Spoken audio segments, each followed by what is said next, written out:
Hi అండి. పిల్లలు ఇంట్లో ఉన్నారంటే రకరకాల ఆటలు ఆడుతూ ఉంటారు.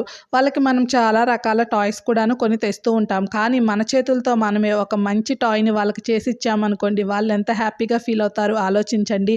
దీనికోసం ఒక పెద్ద బ్లాంకెట్ కానీ, లేదా టవల్ కానీ తీసేసుకోండి. టవల్‌తో అయితే కొంచెం చిన్నదే వస్తుంది. బ్లాంకెట్‌తో అయితే పెద్ద టెడ్డీ బేర్ వచ్చేస్తుంది అండి. పెద్దది చూస్తే పిల్లల సంతోషానికి అవధులుండదు కదా! దీనికోసం బ్లాంకెట్‌ని పొడవుగా పరిచేసేసుకొని, సైడ్స్ 2 కూడాను రోల్ చేసుకుంటూ సమానంగా వచ్చేయండి. ఇప్పుడు వీడియోలో చూపిస్తున్న విధంగా కింద అయితే కాస్త పొడవుగా వదిలేయండి. పైన కొంచెం షార్ట్ లెంగ్త్‌లో తీసేసుకొని, కాస్త ట్విస్ట్ చేసేసి మనం జడకు పెట్టుకునే రబ్బర్ బ్యాండ్స్ ఉంటాయి కదా! అవి వేసేస్తే నెక్‌లాగా రెడీ అయిపోతుంది. ఇక్కడ చూడండి 2 హ్యాండ్స్, 2 లెగ్స్ నెక్ అయితే వచ్చేసింది. ఇప్పుడు మనం ఇయర్స్ కూడా పెట్టేసుకుందాము. ఒక 2 రబ్బర్ బ్యాండ్స్‌తో ఇలా ఇయర్స్ కూడాను రెడీ చేసేసుకుంటే చూడండి మనకి టెడ్డీ షేప్ అయితే వచ్చేసింది.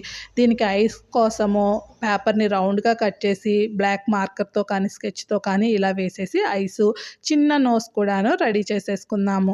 అలానే బో ఉంటే బో రెడీ చేసేసుకోండి. నేనైతే ఇక్కడ చిన్న పిల్లల టిక్ టాక్స్ ఉంటాయి కదా! వాటినైతే పెట్టేసానండి. చూడండి మన టెడ్డీ గడైతే రెడీ అయిపోయాడు. దీనికి ఒక బుడ్డి టెడ్డీ కూడాను ఉంటే పిల్లలు ఆడుకోవడానికి చాలా బావుంటుంది కదా!